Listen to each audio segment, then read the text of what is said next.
기공에 대한 말씀을 좀 드리도록 하겠습니다.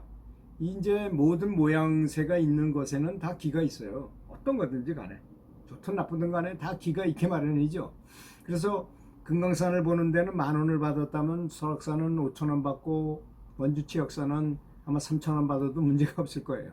큰 호텔에 아주 멋진 호텔에 있는 카페에 가서 커피를 마시면 뭐 10,000원을 줘도 할 말이 없어요. 워낙 그 가게세도 비쌀 것 같고 꼴값이 많이 나가니까. 우리는 꼴값이라는 말을 아주 나쁜 말로 사용하지만 실제로 꼴값이라는 건 굉장히 중요한 의미를 갖고 있어요. 꼴에 대한 그 모양에 대한 값이 있다는 뜻이잖아요.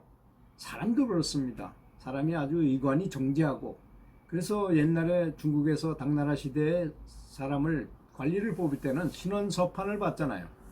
몸에 생긴 모양, 말을 얼마나 잘하는가, 글을 얼마나 잘 쓰는가, 판단력이 얼마나 좋은가, 신원서판을 보고 사람을 뽑았다는데, 그 사람의 모습, 인상, 관상 이런 것도 굉장히 중요하다는 취지의 말인 것입니다.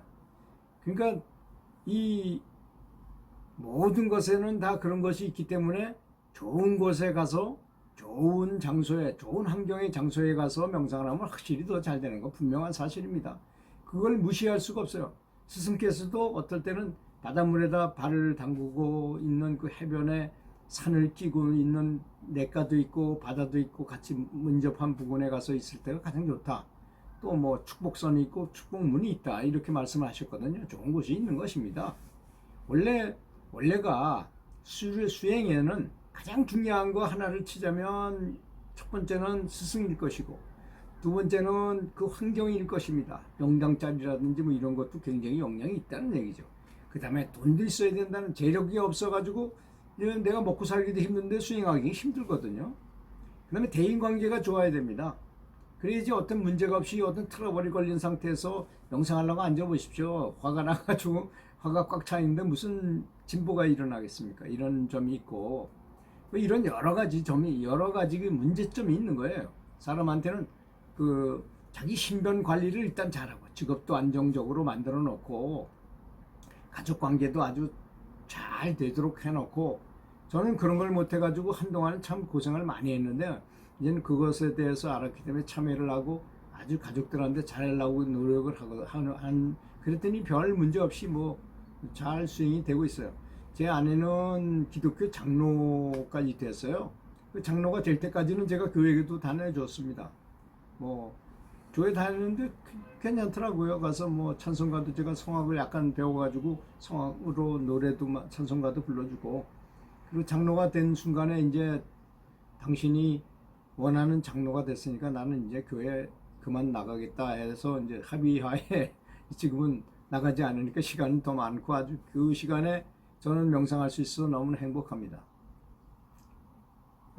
그래서 꼴값이라는 것을 잘 이해한다면 자기 수행하는데 뭐 옛날에 피라밋을 갖다 놓고 피라밋에서 들어가서 이렇게 명상하기도 하고 뭐 여러 가지 방법을 썼는데, 그런 것들이 효과가 있을까요, 없을까요? 확실히 있습니다. 스승님도 자화수 물을 마시잖아요. 자주 수행 초기에 마시셨고 그랬었는데, 여러 가지, 그러니까 수행에 미친 사람, 수행에 아주 최선을 다하는 사람은 별의별 짓을 다 한다는 것을 알아야 됩니다. 뭐든지 다 시도해 봐야 될 거 아니겠습니까? 항상 연구하고, 그래서 수행에 세 개의 솥거리, 반드시 필요한, 솥을 걸려면 최소한 3개는 있어야 되잖아요. 그게 뭡니까? 바로 의심을 해야 된다는 것입니다. 내가 지금 잘 되고 있나? 내가 지금 하는 것은 바른 길을 가고 있는가? 이런 거. 내가 지금 하고 있는 수행은 잘 되고, 뭔가가 잘 되고 있는가? 이럴 때는 기감이라는 걸 느낀 사람은 아마 굉장히 유리할 것입니다. 에너지체가 이 에너지 센터에, 영적인 에너지 센터에 이렇게 모인 정도를 파악할 수 있으면, 그건 내가 잘 되는지 안 되는지 누구보다 잘 알죠. 내 스스로 아는 거니까.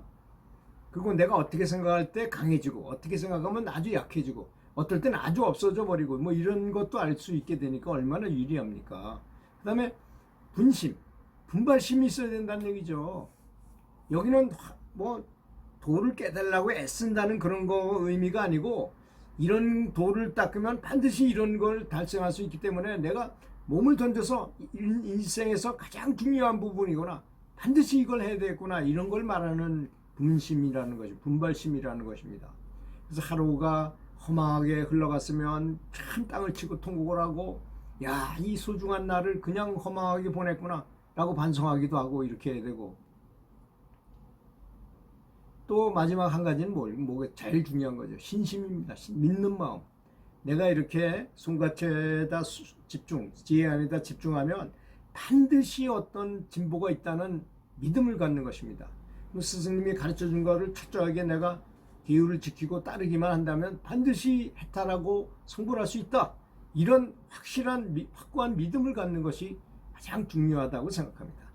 들어주셔서 감사합니다.